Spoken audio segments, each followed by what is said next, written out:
جو ہے یہ دو ممبر بینچ جو سپریم کورٹ کی ایک اور کیس سن رہی تھی جس میں جسٹس اعجاز الحسن صاحب اور جسٹس مظاہر علی اکبر نقوی صاحب نے ایک ریفرنس اسی کی بھیجی سپریم کورٹ کے چیف جسٹس صاحب کو، یہ کہتے ہوئے کہ یہ ایک ایسا مسئلہ ہے جس پر بنیادی حقوق عوام کے منسلک ہیں، اور اس لیے چونکہ ابھی تک ایک مہینے سے زائد ہو چلا ہے اور کوئی تاریخ نہیں دی گئی ہے دو صوبوں کی تحلیل کے بعد، تو یہ ایک آئین کی متوقع جو ہے یہ خلاف ورزی ہونے جا رہی ہے، اس لیے انہوں نے ریفرنس کیا اور چیف جسٹس صاحب نے اس کی پذیرائی کرتے ہوئے رجسٹرار کے نوٹ پر ایک جو ہے یہ 9 ججز کو یہ تفویض کیا ہے جو آج 2 بجے سننے جا رہے ہیں۔ تو میں سمجھتا ہوں کہ یہ یقینی بات ہے کہ آئین کے آرٹیکل 105 کو دیکھیے گا اور آئین کے آرٹیکل 112 کو دیکھیے گا، تو ان دونوں کی اگر روح کو آپ دیکھیں تو گورنر پابند ہے کہ وہ جو ہے 90 دن کے اندر جو ہے اس کا الیکشنز کے انعقاد کے لیے تاریخ دے، جو الیکشن کمیشن آف پاکستان اس پر لازم عمل کر کے 90 دن کے اندر اس کو الیکشنز کروائے۔ گورنر صاحب کا یہ کہنا، پنجاب کے گورنر کا، کیونکہ خیبر پختونخوا کے گورنر نے تو ظاہر ہے کہ وہ ایک کنسنسس سے ہوئے، اس لیے انہوں نے تو تحلیل کی حد تک ان کا نوٹیفیکیشن کی ضرورت نہیں تھی، لیکن گورنر پنجاب کا یہ کہنا کہ میں نے تو تحلیل کے جو ایڈوائس تھی، سمری تھی جو چیف منسٹر چودھری پرویز الہی صاحب کی، میں نے تو اس پر دستخط نہیں کیے، لہذا میں کیوں کر تاریخ دوں؟ تو یہ میں سمجھتا ہوں کہ یہ بہت اس کی غلط تشریح کی ہے آرٹیکل 105 اور 112 کی، کیونکہ 112 میں یہی ہے کہ جو سمری جاتی ہے چیف منسٹر کی تحلیل کی، صوبائی اسمبلی کی تحلیل کی، وہ 48 گھنٹے کے اندر اگر گورنر صاحب اسے پذیرائی نہیں دیتے تو وہ deemed to have been dissolved ہے۔ تو ڈیمنگ کلاز میں گورنر صاحب خود ہی ایسے متصور ہوگا جیسے انہوں نے ہی دستخط کیے ہیں۔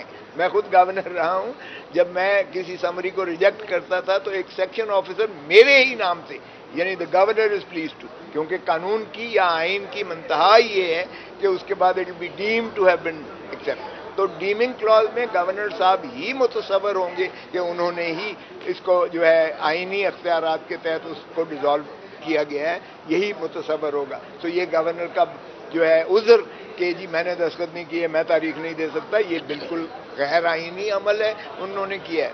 اور اسی طرح اس کو اب آپ دیکھیے گا 105 آرٹیکل کے ساتھ پڑھیں تو دا گورنر شیل ہے، اس پر آبلیگیٹری ہے، لازم ہے اس پر کہ وہ تاریخ دے جو ہے الیکشنز کی، اور بلکہ تاریخ الیکشنز کی وہ کیئر ٹیکر سے بھی پہلے دینے کا پابند ہے، لیکن باہر کیف کیئر ٹیکر تو بن گئے اور اس کے بعد نہیں تاریخ دی، اور پھر اس کو ایکویٹ کیا گیا 48(2) سے، یعنی یہ اس کی ڈسکریشنری پاور ہے جو وہ کسی اور سے مشاورت لینے کا پابند نہیں ہے، اور گورنر اگر پھر بھی وفاق سے وہ ہدایت لیتا ہے یا ان کے کہنے پر اگر ایسا نہیں کرتا تو بھی اس کو جواز اور جسٹیفیکیشن آئین میں نہیں بنتی ہے۔ پھر دوسری بات آ جاتی ہے کہ کیا صدر پاکستان نے دفعہ 57(2) آف دی الیکشن ایکٹ 2017 کے اختیارات کیا ان کو تھا یا نہیں تھا؟ اب ایک اور کنٹروورسی جو سپریم کورٹ میں آج زیر بحث آئے گی، اور وہ انہوں نے تنقید وضع کی ہے اس بنا پر۔ تو اس کا بھی بڑا سادہ جواب ہے کہ اگر گورنر صاحبان یا صاحب گورنر صاحبان اپنا اگر تاریخ نہیں دیتے، اپنا آئینی جو ہے فریضہ ادا نہیں کرتے، تو کیا جو وفاق کا سربراہ ہے جس نے حلف لیا ہے آئین کی پاسداری اور عملداری کا، کیا وہ بھی سویا رہے اور آئین کی اس طرح سے پامالی کو جو ہے وہ تماشا بن کر دیکھتا رہے؟ تو میں سمجھتا ہوں کہ 57(2) جو ہے الیکشن ایکٹ 2017 کا ایسی ہی ایونچویلٹی کے لیے ہے کہ صدر پاکستان جنرل الیکشنز جو ہے اس کا وہ ڈیٹ دیں گے، ڈیٹ اور ڈیٹس لفظ ہے 57(2) میں، ڈیٹ اور ڈیٹس۔ اگر صرف نیشنل اسمبلی کی تحلیل کی تاریخ دینا ہوتی تو پھر ڈیٹ ہی کافی تھا، پھر ڈیٹس کا لکھنے کا کیا ضرورت تھا؟ اور لیجسلیچر کی کوئی لفظ بے معنی نہیں ہوتا ہے، وہ فرسودہ نہیں ہوتا ہے، ضائع نہیں ہوتا ہے۔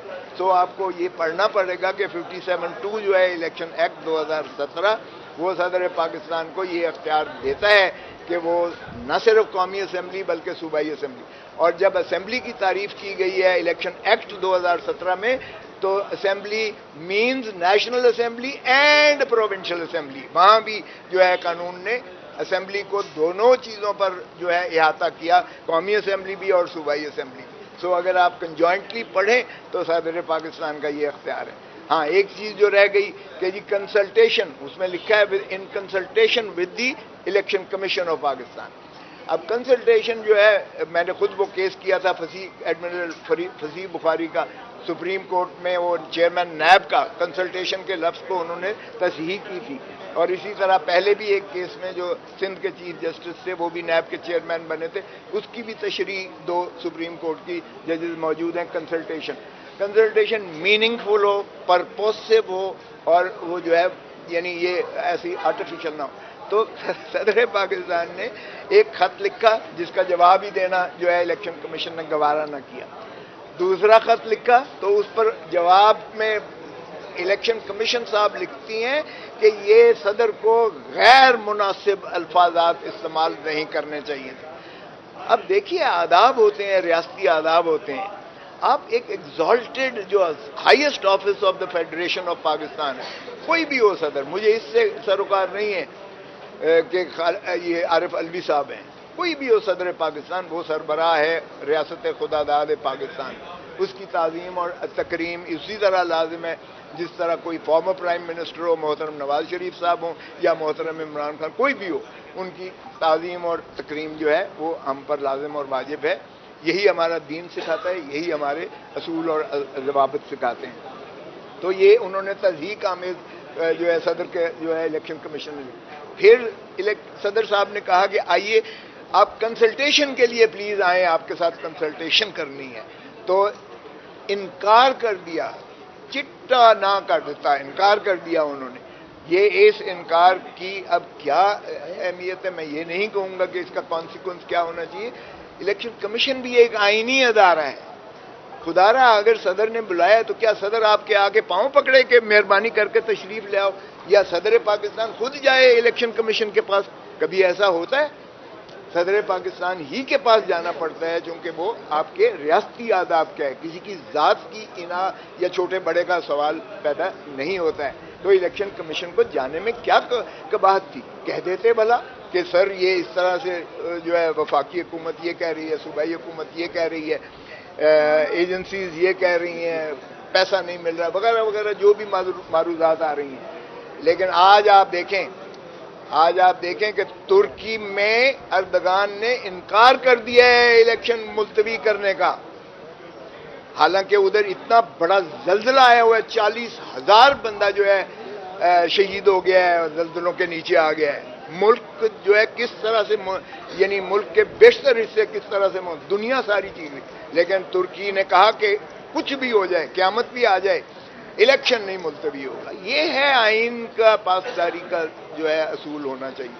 تو اس لیے میں سمجھتا ہوں کہ سپریم کورٹ یقیناً یہ ان چیزوں کا احاطہ کرے گی۔ میری تو ایک اپنی جو بطور طالب علم، قانون کے طالب علم کی حیثیت سے میری تو یہ آج جو ہے میں سمجھتا ہوں کہ سپریم کورٹ کا لارجر بینچ یقیناً یہ جو ہے آئین کو نافذ کرے گا، آئین پر عملداری کو یقینی بنائے گا۔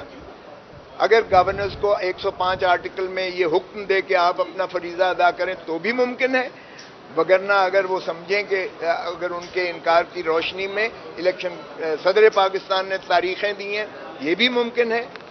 اور ایک تیسرا حل بھی ممکن ہے جس کو میں پریفر کروں گا کم از کم، کیونکہ پیپلز پارٹی کمیٹڈ ہے کہ ہم کوئی آئین سے ماورا نہ قدم کا ساتھ دیں گے نہ اس کا ہم حصہ بنیں گے۔ یہ پیپلز پارٹی کا بالکل پرنسپلڈ سٹینڈ ہے، اصولی سٹینڈ ہے، اس لیے اس میں کوئی ابہام نہیں ہے۔ ہمارا چیئرمین بلاول بھٹو زرداری وہ آئین سے ماورا کوئی چیز جو ہے کرنے کو تیار نہیں ہے۔ اب تیسرا حل کیا ہو سکتا ہے؟ تیسرا حل یہ ہے کہ اب الیکشن کمیشن کہتی ہے کہ حکومت کہتی ہے ہمارے پاس پیسے نہیں ہیں، کہ 40 ارب ایک مانگا ہے، 20 ارب ایک مانگا ہے ان الیکشنز کے لیے، 60 ارب آپ ابھی دیتے ہو، اور پھر 4 مہینے یا 6 مہینے کے بعد دوسرا الیکشن ہے تو پھر 100 ارب آپ کا اور لگے گا کیونکہ اس کا احاطہ ذرا لمبا ہے. تو آپ بتائیں کہ کیا یہ ملک اس چیز کا متحمل ہے ان عیاشیوں کا کہ اس طرح سے جو ہے. اور پھر اس کا دیکھیں کہ کتنی بے یقینی کی کیفیت رہے گی پورا سال یہ بے یقینی کی کیفیت رہے گی. تو مناسب تو سب سے یہ ہے کہ سیاسی سارے جماعتیں جو ہیں مل بیٹھ کر ایک فیصلہ کریں. دیکھیں 12 اگست کو یہ نیشنل اسمبلی کی بھی میعاد ختم ہو رہی ہے. 12 اگست آپ اگست کے اینڈ میں الیکشن رکھ رہے ہیں, آگے پیچھے جو ہے کر لیں اور اکٹھا الیکشن ہو قومی اسمبلی کا بھی اور صوبائی چاروں اسمبلیوں کا بھی, کیونکہ 12 اگست کو وہ جا رہی ہیں, وہ بھی اپنا 5 سال کا مکمل کر رہی ہیں ٹینیور. تو اس میں محترم عمران خان سے کہوں گا خدا را کنٹینر سے اتر آئیے گا, اور میں ادھر بھی کہوں گا شہباز شریف صاحب کے محترم خدا را آپ اپنی انا کو جو ہے ختم کریں اور ملک اور قوم کی سوچیں. دھرتی ماں آپ سے پکار کے کہہ رہی ہے, لوگ بلک کے کہہ رہے ہیں کہ ان کا جینا حرام ہو گیا ہے. مہنگائی الامان اس طرح ہے کہ لوگوں کے لیے معیشت کا جو ہے آپ 50,000 یا 1 لاکھ روپے تنخواہ دار یا آمدنی کمانے والے کا آپ بجٹ پورا کر کے دکھا دیں. آج جس قسم پرسی کے عالم میں ہے اور جس طرح IMF ہمارے اوپر ڈکٹیشن کر کے ہمیں حکم نامے جاری کر رہی ہے, اور جس طرح منی بجٹ 170 ارب کا آپ نے نافذ کیا ہے, خدا را یہ ملک متحمل نہیں ہے. دھرتی ماں پکار رہی ہے, عوام بلک رہے ہیں. سو ہم اس اقتدار کی جنگ سے باہر نکلیں اور کنسنسس اورینٹڈ ایک پولیٹیکل ایشوز کو پولیٹیکلی ریزالو کریں اور ایک الیکشن کروا کے ملک کو آگے چلائیں. Thank you. کیا سمجھتے ہیں کہ اب صوبائی اسمبلی اور قومی اسمبلی کے ایک ساتھ الیکشن ہوں گے, کیونکہ وفاق میں تو آپ کی بھی حکومت میں تو آپ بھی شامل ہیں؟ نہیں, ہم PDM کا حصہ نہیں ہیں. ہم الائی ضرور ہیں لیکن PDM میں ہم نہیں ہیں. حکومت PDM کی ہے, فیصلے وہ کر رہے ہیں. البتہ ہم سے جو ہے اگر کبھی دل کرتا ہے تو مشاورت کر لیتے ہیں. تو یہ ہمارے کھاتے میں نہ ڈالیے گا. ہماری دیکھیں سپریم کورٹ نے اگر تو فیصلہ کر دیا کہ صوبائی الیکشنز ہوں تو صوبائی ان کو کرانے پڑیں گے. پھر مجھے بتائیں کیا ہوگا. قومی اسمبلی اگر 4 مہینے یا 6 مہینے کے بعد ہوتا ہے تو پھر یہ کہیں گے کہ کیئر ٹیکر گورنمنٹ جو اوپر بنے گی 24 کلومیٹر کی, صوبہ پنجاب تو کسی اور حکومت جو بھی ہوگی وہ 5 سال کے لیے ہوگی, خیبر پختونخوا 5 سال کے لیے ہوگی. تو آپ کو پتہ ہی ہے صوبائی حکومت 18ویں ترمیم کے بعد کتنی طاقتور ہوتی ہیں. تو وہ پھر neutral caretaker set up کہاں سے بنے گا. پھر یہ دھاندلی روئیں گے تو پھر الیکشن متنازع ہوگا, پھر قوم قسم پرسی کے عالم میں ہوگا. یہ میں نہیں سمجھتا کہ یہ سلوشن ہوگا. ان کو خود جو ہے بڑا پن کا ثبوت دینا چاہیے. پرائم منسٹر آگے بڑھیں, محترم نواز شریف صاحب بھی ایک جگہ پہ بیٹھیں, اور ساری PDM پیپلز پارٹی اور محترم عمران خان صاحب ایک ہی ایشو پر آئے اور خدا را اس جو کرب اور اذیت ہے کی کیفیت کو دور کریں. میڈیا کو تو یہ لگ رہا ہے کہ الیکشن کی حد تک پیپلز پارٹی اور نون لیگ کے راستے الگ ہیں. نہیں تو ظاہر ہے کہ پیپلز پارٹی نے الیکشن لڑنا ہے تو ظاہر ہے کہ ہم نے کوئی ان کا بی ٹیم بن کے تو نہیں لڑنا. ہم اپنی الیکشنز لڑیں گے. ہم نے تو اب بھی کہا تھا کہ ہم بائی الیکشنز لڑتے ہیں. ہم نے تو کاغذات نامزدگی بھی داخل کیے تھے جس پر PDM نے بائیکاٹ کیا ہوا ہے. تو اس لیے ہمارے راستے یقیناً الیکشن میں اپنے ہوں گے. اچھا کھوسا صاحب بتائیے گا کہ اگر کوئی PDM میں یہ رائے پائی جاتی ہے کہ PDM ایک اپنا کوئی نیا انتخابی نشان کے اوپر یہ الیکشن لڑیں گے اکٹھے مل کر, یہ تو PDM سے پوچھیے. میں تو PDM کا, پیپلز پارٹی PDM کا حصہ نہیں ہے. کیا پیپلز پارٹی PDM کی اس رائے کو مان جائے گی کہ ایک انتخابی نشان پہ یہ الیکشن لڑا جائے؟ ہم تو اس کا حصہ نہیں بنیں گے. PDM سے پوچھیے گا کہ ہم PDM میں شامل بھی نہیں ہیں. میرا نہیں خیال کہ یہ ہوگا. دیکھیں مولانا فضل الرحمان صاحب کی اپنی جماعت ہے, وہ کیوں اپنا تشخص کو جو ہے وہ زائل کریں گے. اسی طرح جو باقی جماعتیں ہیں اس میں PDM میں ہر ایک اپنا جو ہے تشخص کو برقرار اور بحال رکھے گی. کوئی بھی کسی کا ایک کا سمبل نہیں لے گی یا کامن سمبل کے نیچے. میرا نہیں خیال کہ یہ ممکن ہے. ہاں الیکٹورل الائنسز ہوتے رہتے ہیں, لوکل ایڈجسٹمنٹس بھی ہوتی ہیں, سیٹ ٹو سیٹ کی ہوتی ہیں. وہ ممکن ہے کہ لوکل ایڈجسٹمنٹ ہوں کہ کسی کا امیدوار جو ہے اس کے حق میں جو ہے باقی ساری پارٹیز جو ہے مل کر کریں, وہ دیکھتے ہوئے, یا کوئی ایسا فارمولا ہو کہ جس میں ہائیسٹ رنر اپ تھا اس رنر اپ کے ساتھ ہوں. لیکن میرا نہیں خیال کہ یہ ایک سمبل پر کوئی بھی فیصلہ ہو سکتا ہے. ایکسپیکٹیشن کیا ہے کہ الیکشن کب تک ہو جائیں گے؟ الیکشن اپنے وقت پر ہوں گے. اگر سپریم کورٹ میں نہ ہوا, پولیٹیکل پارٹیز کا کوئی میوچولی کنسنسس نہ ہوا, تو الیکشن 90 دن کے اندر ہی ہوں گے. اگر میوچلی ہو جاتا ہے کہ سارا ایک ہی کریں تو پھر آرٹیکل 248 254 میں آگے پیچھے ہو سکتا ہے، کوئی ایسی آئین کی خلاف ورزی یا آئین سے ماورا اقدام نہیں ہوگا، کیونکہ جو پیرافری آف ٹائم آئین میں دیا گیا ہے اس سے اگر آگے پیچھے ہو جائے تو وہ غیر آئینی یا غیر قانونی نہیں ہو سکتا. لیکن یہ اسی صورت میں ہوگا، اسی صورت میں جب یہ کنسنسس ہو جائے گا کہ ہم نے قومی اسمبلی کے اور صوبائی اسمبلی کے ایک ہی دن الیکشنز کروانے ہیں، جو ستمبر میں بھی ہو سکتے ہیں، اگست میں بھی ہو سکتے ہیں، آگے پیچھے ہو کر ون ون سچویشن ہو جائے. کوئی یہ نہ سمجھے کہ میں نے ڈکٹیٹ کر کے کروا لیا ہے، اور کوئی یہ نہ سمجھے کہ میرے ساتھ زیادتی ہوئی ہے. تھینک یو، شکریہ سر.